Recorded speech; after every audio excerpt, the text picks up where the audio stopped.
Hey everybody, I've got a little oak burl here that I cut last April. I put some AnchorSealed on it and just set it aside, and I decided that I was going to try to get a live edge bowl out of this. You can see there's a lot of cracks even though I AnchorSealed it, and it's really lopsided. One side has much higher peaks than the other. So to try to get it balanced and figure out how I wanted to start, I put it between two live centers, and then once I find the point on the headstock side, I will chisel out a place for the spur center and then put that in there and go from there.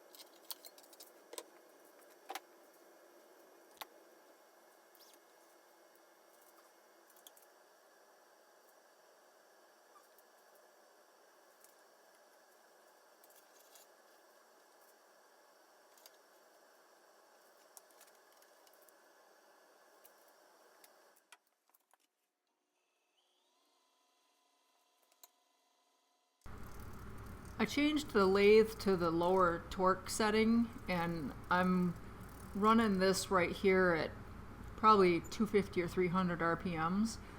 It's really off balance, but there wasn't really any way that I could balance it out weight-wise and be able to get anything out of it. So I'm just gonna kind of start cutting and see where I'm at.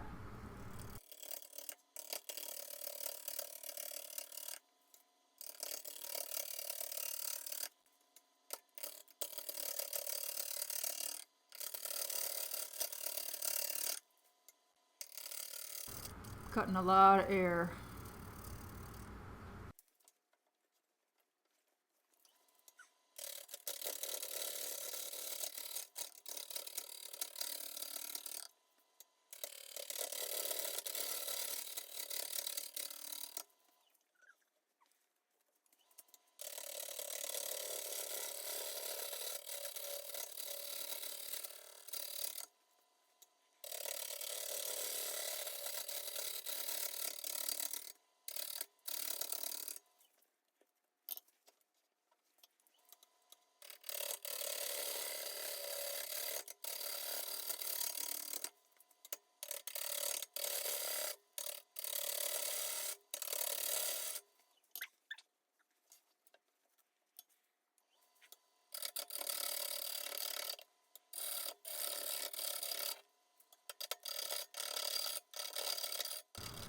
It's a pretty rough go here for a little while.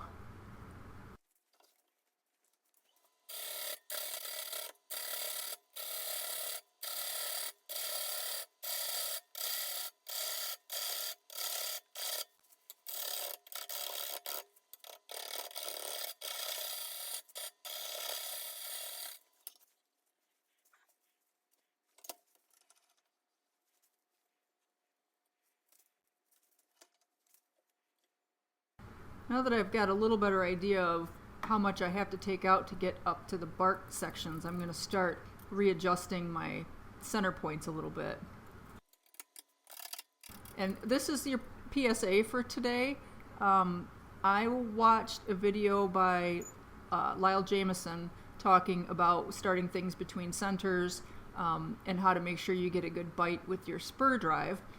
And the first time I did this, it wasn't really too bad, but as I've been readjusting this positioning on the burl, you'll notice that I keep getting hung up where the spur drive doesn't catch anymore. Anyway, so the way that Lyle says to make sure you get a good solid bite with your spur drive is to sort of rock the piece of wood back and forth just a little bit to kind of enlarge the slots where the teeth for the spur drive go, and then tighten the tailstock some more And then, just repeat that process a couple of times, and then that will help the teeth for the spur drive get down in the wood and give you a good grip. And I did that several times, and I was able to make it through the entire roughing process, but you'll see I'm doing that right here. So basically I locked the spindle, wiggled it back and forth just a little bit, tightened the tailstock up some, and then we do this several times. The problem is, and I don't know if this is an issue with my lathe, I have a Laguna Revo 1836, or if it's just something that happens with all tailstocks that have the self-ejecting, I don't know what you call it. Anyway, basically that the whatever you're putting in the Morse taper self-ejects. I got that live center stuck in my tailstock, and I had to take the hairdryer to it and then beat the tar out of it with my knockout bar before I finally got the tail center out. It probably took me half an hour. And so I'm probably not going to do that method again. What I may have to do is just take it off the lathe and hit it back in with a hammer, and then put it back on and hope I can get it in the same spot, because I don't think that I hurt the lathe at all. I don't think I hurt the tailstock at all, but oh my god, that was just a nightmare.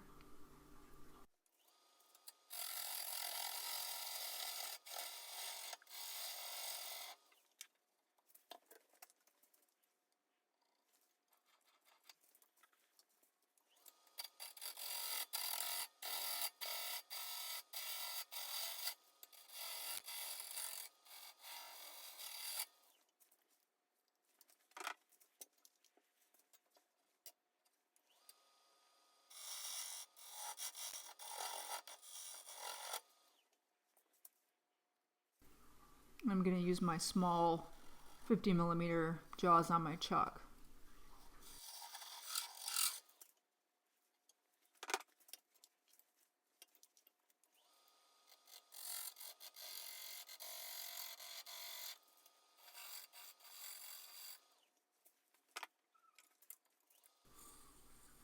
And here I'm just trying to clean up the shoulder and the edge where the jaws are going to sit.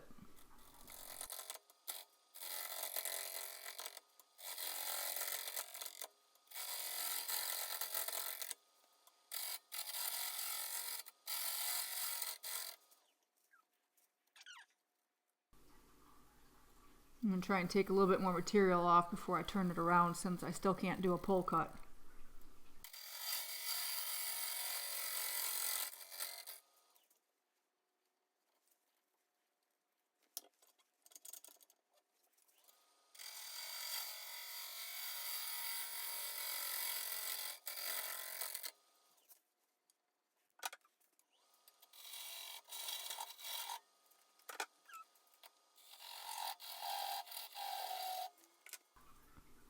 There's a pretty big crack running through the bottom of this, and I'm hoping that it's not going to be an issue.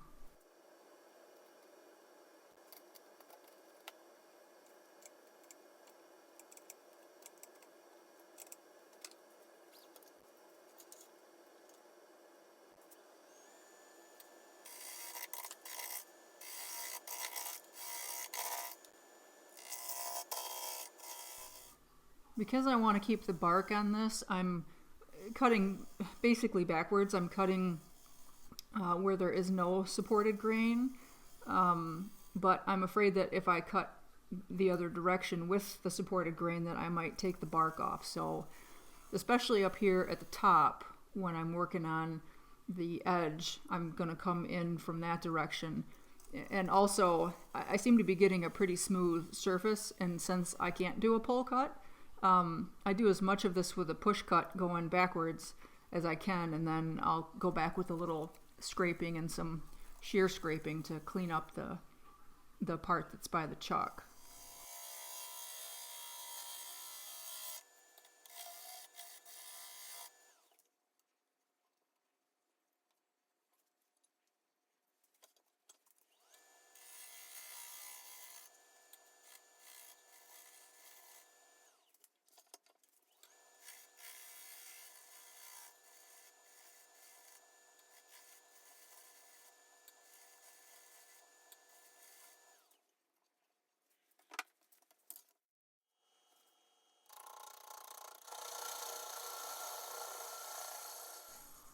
using the Forstner bit to get some of the material in the middle out where it's really slow moving, and also just to give me some sort of a depth stop. And you can see how much air I'm cutting here.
So I want to undercut the rim of this bowl a little bit. I want it to be kind of a calabash style where it sort of rolls over on itself on the top.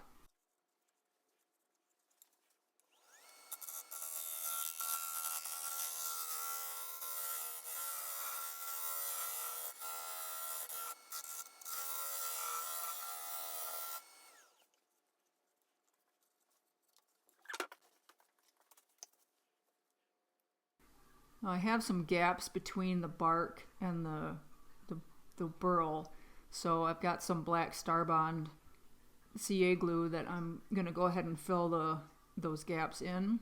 I really want the bark to stay on, especially because in some places it's mostly bark.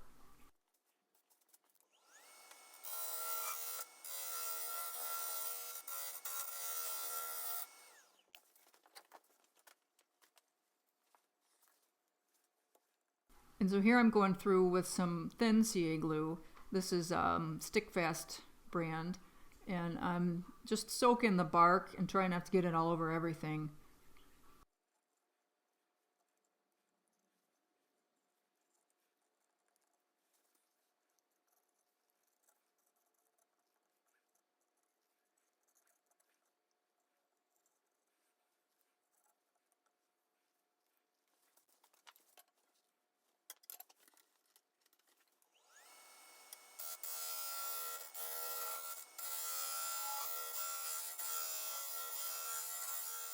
This is still a little wet, and I'm going to try to go as thin as I dare. It comes out probably thicker than it should have been, but I have a tendency to go too thin frequently, so I'm going to err on the side of it being too thick this time. And you know, this is obviously not a functional piece. It's more of an art piece, and it's already pretty gnarly. So I figure if it cracks or warps, it's probably not going to be a big deal. In the very bottom of the bowl, there's actually a hole. It's definitely not a soup bowl.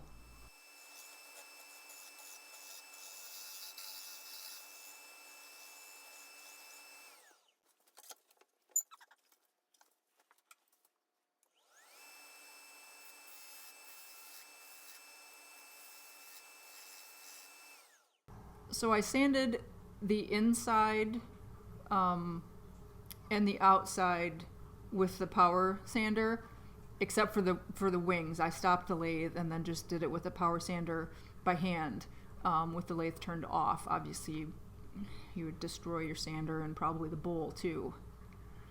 So I put some denatured alcohol on it to kind of clean things up and make sure I like what I see, and then a coat of 1 pound cut shellac as a sealer. The finish that I'm using this time is something that I haven't used before. I've used this brand, but not this one in particular. This is Tried and True Wood Finishes. This is called, what is this called? Well, I'll look it up and figure it out. This is a mixture of polymerized linseed oil and a natural resin. It might be pine, I'm not exactly sure. So the application method with this is the same as the original wood finish. Oh, I know, this is called varnish, that's right. This is called varnish. So you put on a really thin coat, just enough to basically get a color change from dry to wet, and then you let it sit for about an hour. And then you come back and rub all of the excess off until the surface is basically dry. And I'm having a heck of a time trying to find any lint-free cloths. I've tried cheesecloth. This is one of my old wool socks, but I seem to end up with little fuzzy bits coming off of just about everything I've tried. So if y'all have any ideas or suggestions as to what you use to apply finish that doesn't leave little linty bits, let me know in the comments. I'd appreciate it.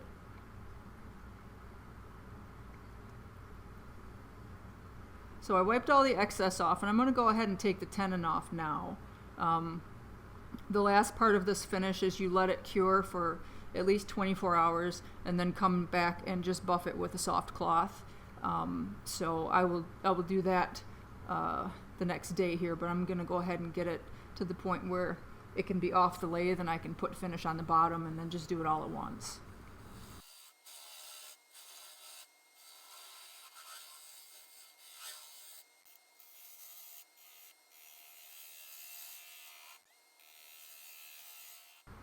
Make sure I've got a concave bottom so it doesn't rock. When this was big enough, I just used my palm sander to sand the bottom off. You see that big crack right there? It actually comes all the way through to the inside. And there's that funny hole in the middle. But I'm really happy with the way that it turned out. I think it's gorgeous. It reminds me of the Badlands, which is why it's the Badlands bowl. It's all kind of pokey and craggy, and it's pretty cool. Thank you guys so much for watching. I really appreciate it. And welcome to the new subscribers. You guys just keep piling on here. It's pretty awesome. The channel's really starting to take off. So if you like what you see, please think about subscribing and, share it with people that you think might be interested.